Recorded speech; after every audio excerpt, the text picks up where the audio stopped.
¿Qué es el psicoanálisis? ¿Qué es una pulsión? I started my professional activity as a neurologist. Sur le mot d'esprit, qu'est-ce qu'il dit d'autre? My name Sigmund Freud. De Jacques Alain Miller llamado Los signos del goce, SILET. Comme ça, parenthèse, comme ça. Cuando los seres humanos son despertados comparten el mismo mundo, pero que cuando duermen cada uno tiene el suyo.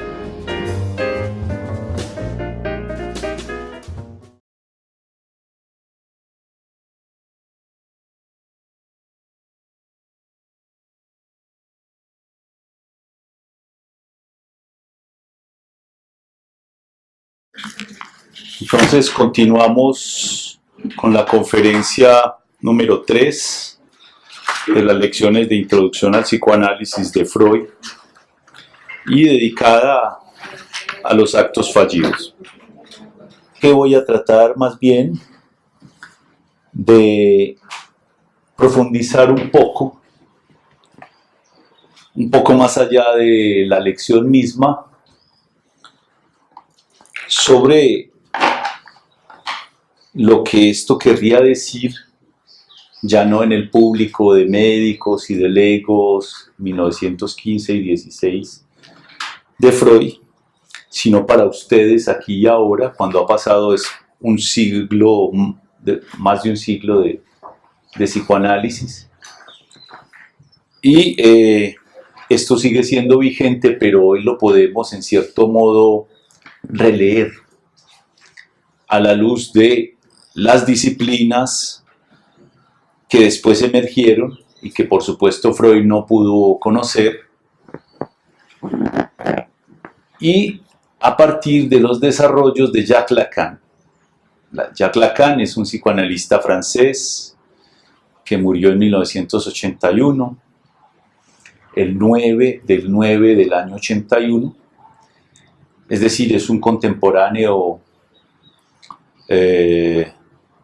más próximo a nuestro pensamiento, que a veces se aleja por los ejemplos alemanes, etcétera, de Freud, y que además tuvo la posibilidad, él sí, de conocer la lingüística estructural de Saussure, pero también la lingüística de Jacobson, la lingüística de Peirce, la lógica, la topología, la teoría de los nudos, etc.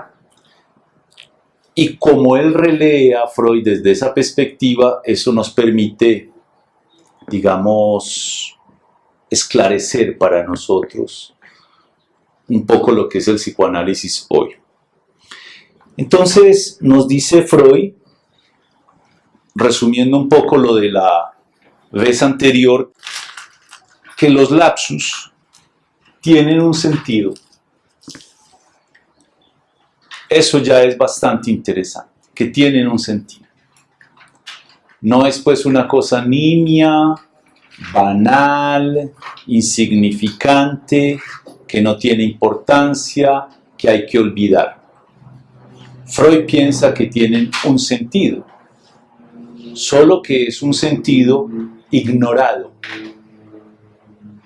por la persona misma que comete el lapsus, un sentido inconsciente.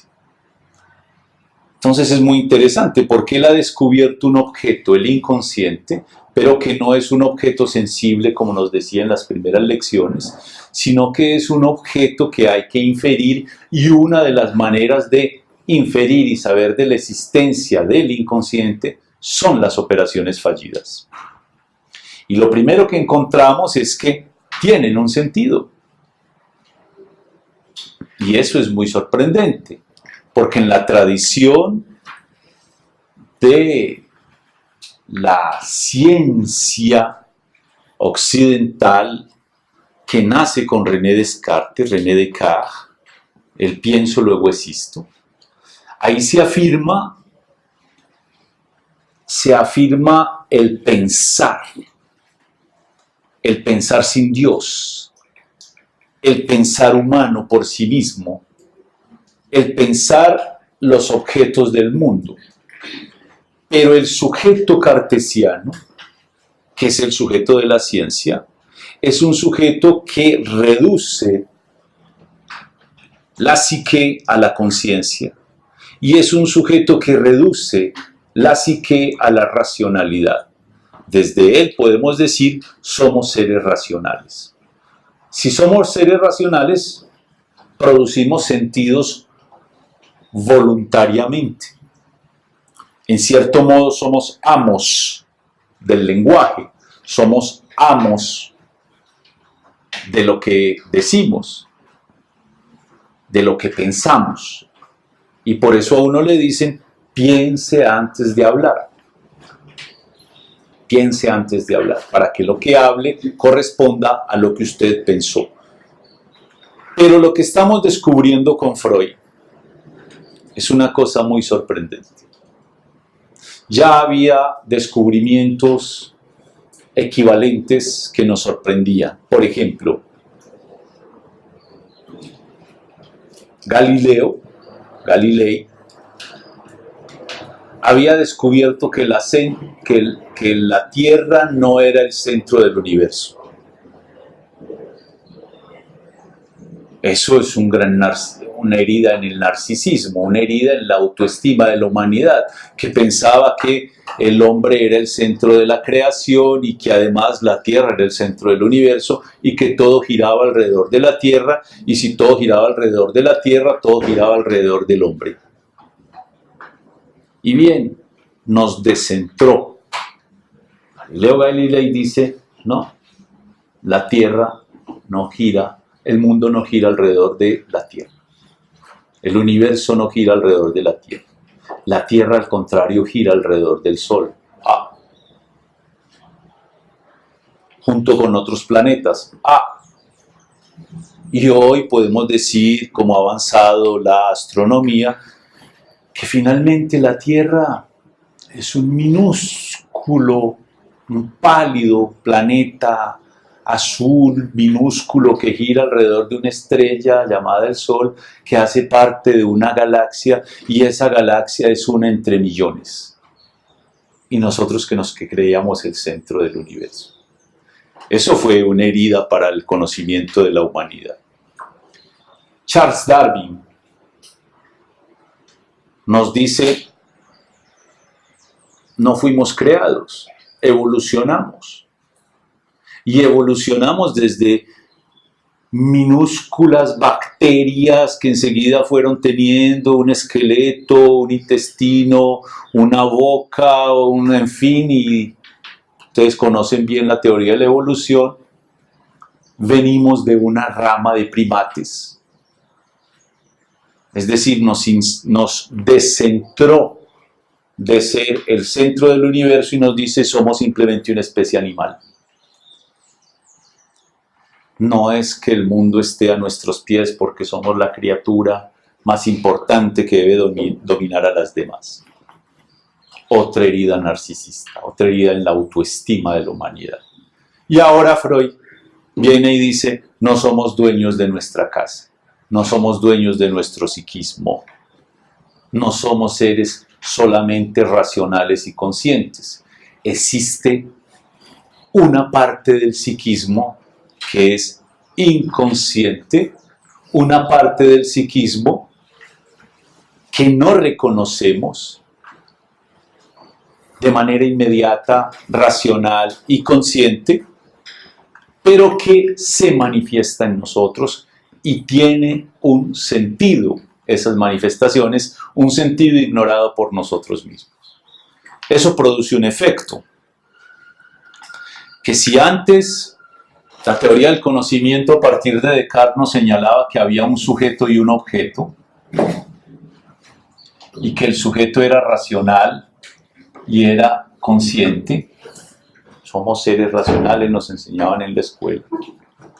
El hecho de que tengamos sentidos inconscientes, sentidos ignorados por nosotros mismos, pero que se manifiestan, hace que ese sujeto no sea unitario, sino que sea un sujeto dividido entre la conciencia, dividido entre la conciencia y el inconsciente, dividido entre los sentidos, un sentido inconsciente, un sentido consciente, dividido porque si son los lapsus, actos anímicos que surgen por la acción conjugada de dos propósitos diversos, dos propósitos, uno consciente, otro inconsciente, ya no podemos hablar de que somos una unidad, estamos divididos. Eso da un poco de miedo, porque si pensábamos que éramos uno, incluso para el hablar uno dice que cuando uno piensa, cuando uno... No somos uno. Por ahora somos al menos dos. Uno consciente, uno inconsciente. Ahí hay una división del sujeto. Uno que tiene un propósito y uno que tiene otro.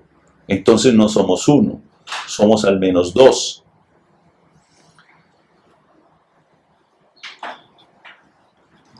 Y entonces,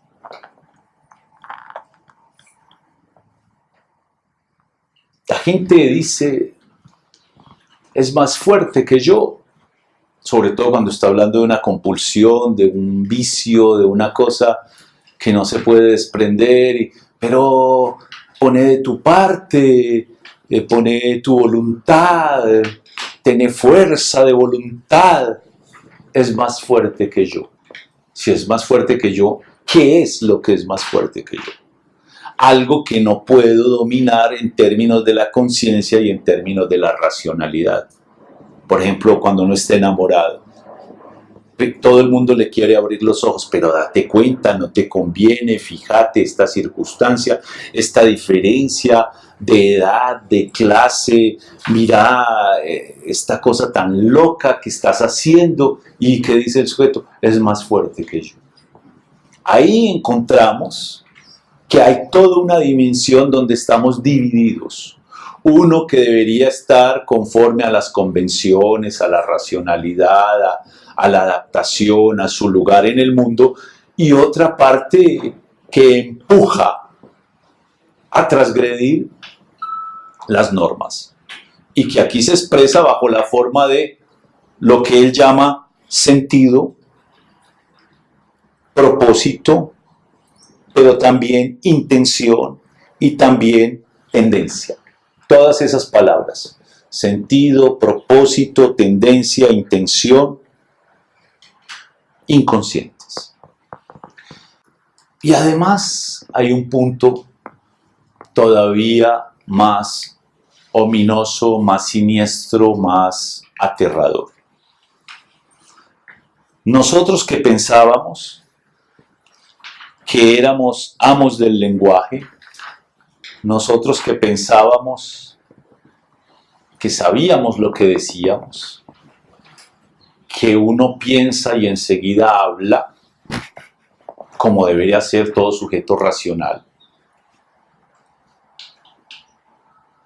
Incluso lo dicen de manera más prosaica.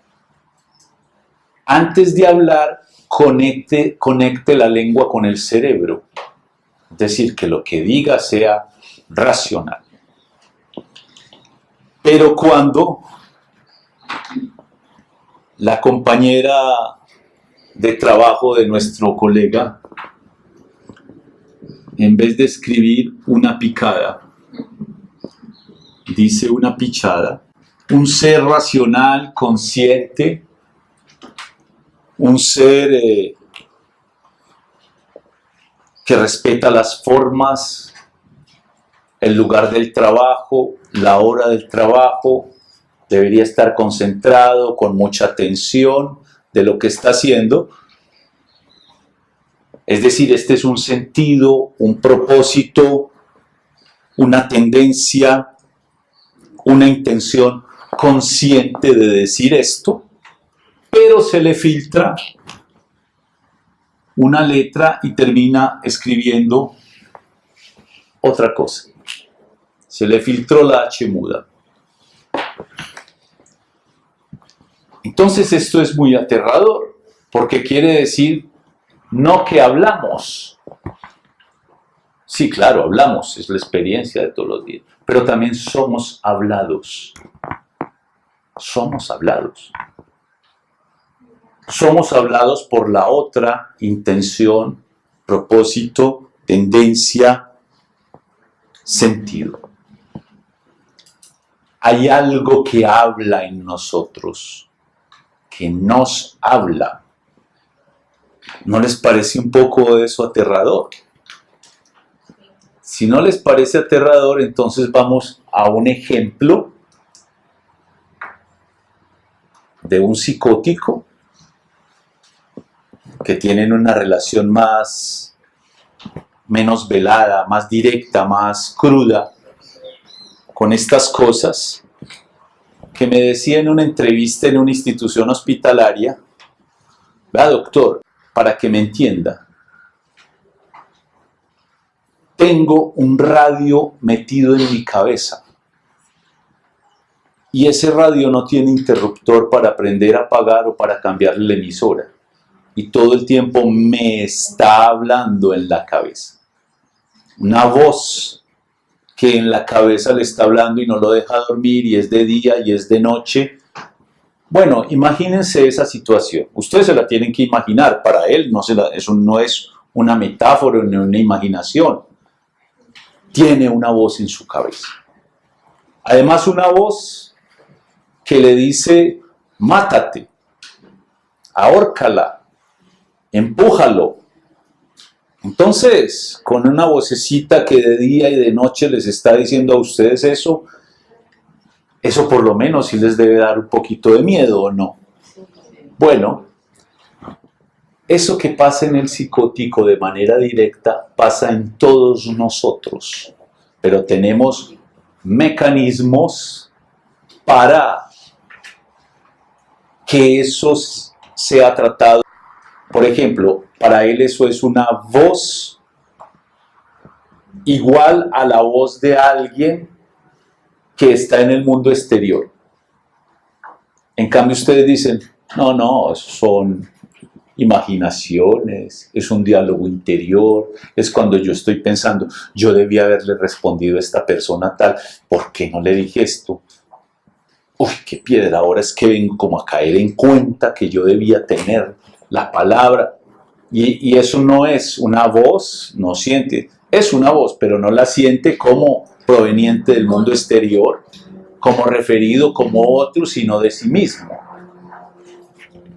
Pero cuando usted comete un lapsus y ya no es consciente del diálogo interior, sino que cometió el lapsus y se le salió pichada por picada, usted se siente traicionado. Por eso la gente dice: te traicionó el inconsciente.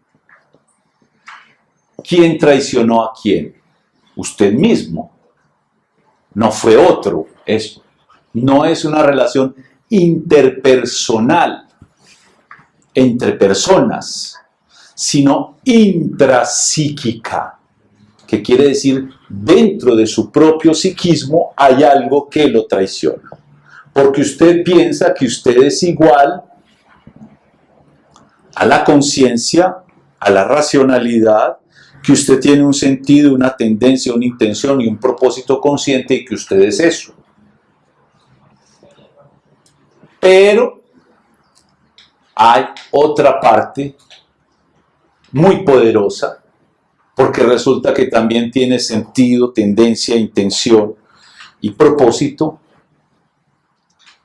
que es inconsciente y que lo traiciona, es contra usted mismo. ¿Y por qué es contra usted mismo? Porque si usted va soltando eso, ahora sí los otros lo van a mirar como raro. ¡Hey, estás en el lugar equivocado! Estas no son horas de andar pensando en lo que vas a hacer más tarde o en lo que te gustaría hacer con la persona que atendiste o con etcétera, etcétera. Ahí hay una traición. ¿De quién? De la parte inconsciente sobre la parte consciente de la misma persona. Ahí estamos entendiendo el hecho de que en el psicoanálisis el sujeto siempre se piensa como dividido. Y el que haya hecho un pequeño trayectico más de psicoanálisis sabrá que Freud dice dividido entre el inconsciente, el preconsciente, la conciencia, dividido entre el ello, el superyo, el yo. Es decir, no somos uno, somos muchos. Entonces eso es como para una película de esquizofrenia, hay múltiple personalidad, más o menos. En eso se han basado para armar esa noción.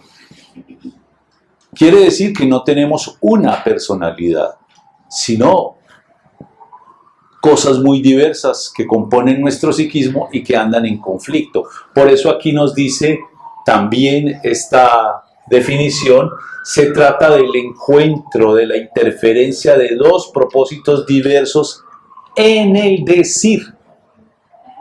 En el decir mismo se chocan, se interfieren.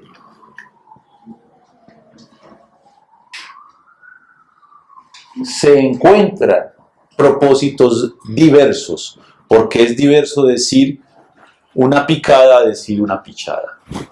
Son dos cosas distintas, son dos tendencias. Esto lo explicaba Jacques Lacan en el seminario 5, que se llama Las formaciones del inconsciente, porque un lapsus es una formación del inconsciente. El inconsciente forma esto, ¿sí? Diciendo que, porque, digamos, en la época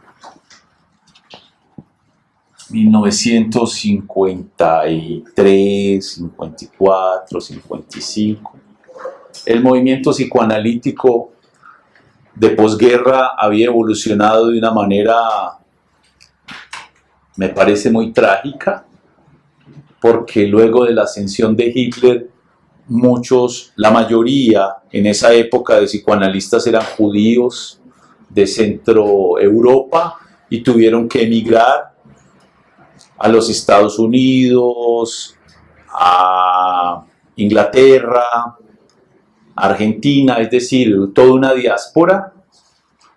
Freud mismo tuvo que ser arrancado en 1938-39 de las garras de Hitler a partir de unos movimientos diplomáticos muy complicados de psicoanalistas que tenían una influencia política, especialmente la princesa María Bonaparte, que era psicoanalista francesa y que era nieta del emperador Napoleón Bonaparte, pero también diplomacia, Churchill, en fin.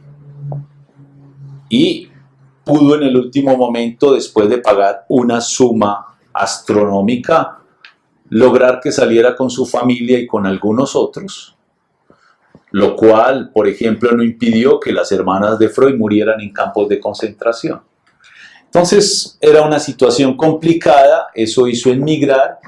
Freud murió un año después, unos meses después en Inglaterra, y Anna Freud reconstituyó un poco parte de ese movimiento psicoanalítico en Estados Unidos, pero ya centrando la reflexión no en el inconsciente, no con la pulsión de muerte, nada, sino en el yo. Fundó entonces la psicología del yo, que después se llamó psicología dinámica. Es decir, ya el psicoanálisis no era lo que Freud había enseñado, y por eso Lacan hace un retorno a Freud. ¿Qué quiere decir retorno a Freud? Volver a leer a Freud e interpretarlo desde la época que estaba viviendo, en ese caso, Lacan. Entonces, él toma estas lecciones de introducción al psicoanálisis, toma la interpretación de los sueños, toma psicopatología de la vida cotidiana, toma el chiste y su relación con el inconsciente, que son textos de Freud, y los relee a la luz de las teorías contemporáneas a él del lenguaje, etc. Entonces, ¿cómo nos explica esto? Nos dice sencillamente que hay una tendencia humana, esto lo llama intención, que cuando nacemos tenemos, como los otros animales, por ejemplo, una intención de satisfacción de nuestras necesidades. nació un caballito y un potrico, y como tiene hambre, tiene entonces la intención de comer, pero como él es capaz de sostenerse en sus patas, puede comer hierba, puede amamantarse, puede valerse por sí mismo y no necesita comunicar nada. Pero los humanos nacemos prematuros respecto a los otros mamíferos, porque también somos mamíferos. Y entonces dependemos enteramente de que otro intervenga para satisfacer esa intención de satisfacción.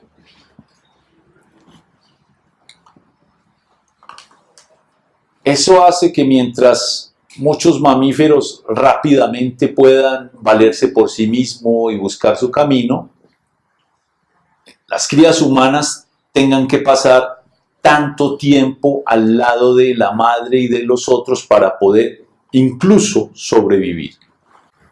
Lo cual quiere decir que los humanos somos seres sociales.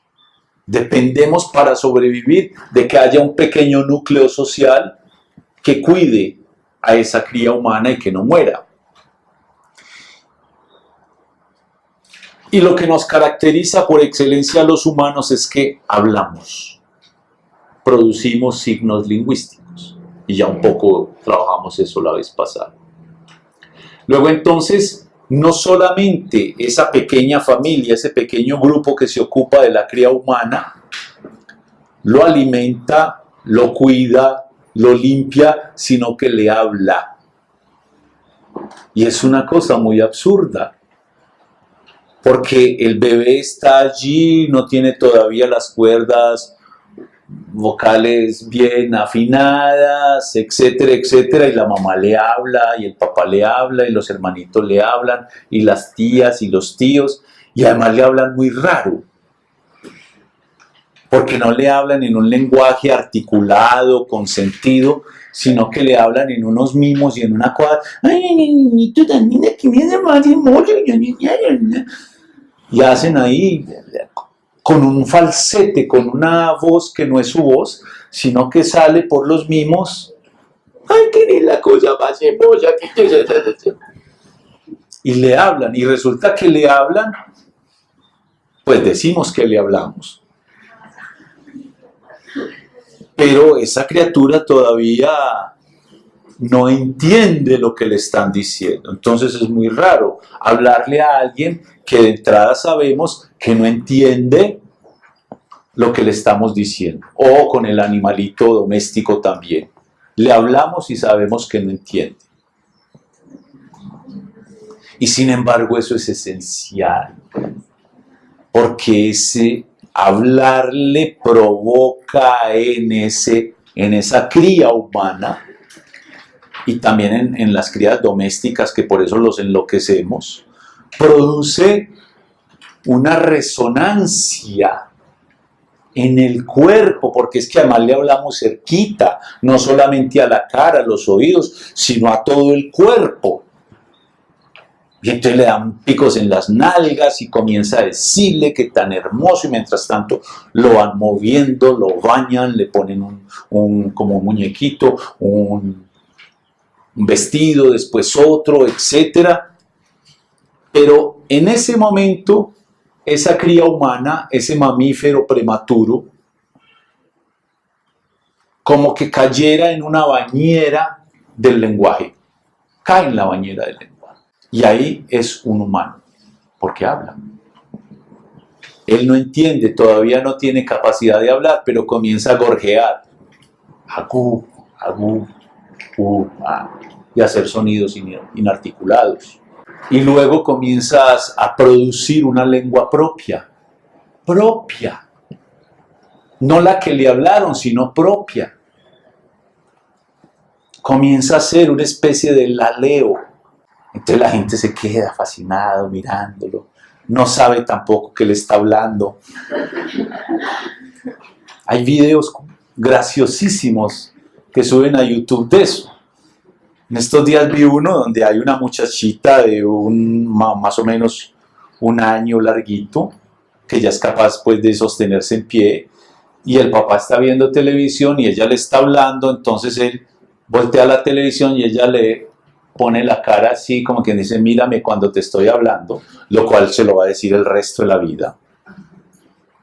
Mírame cuando te estoy hablando, no solamente papá, sino, por favor, mírame cuando te estoy, porque estás chateando, porque estás mirando el videojuego, el partido de fútbol, porque estás distraído, no, mírame cuando te estoy hablando, y ella es, va, y él dice, sí, claro, y vuelve a voltear, y ella vuelve y le voltea la cara, como quien dice, fija mirada, que es que te estoy conversando, claro, él se ríe porque no sabe, pero ahí ya hay una comunicación, una conexión.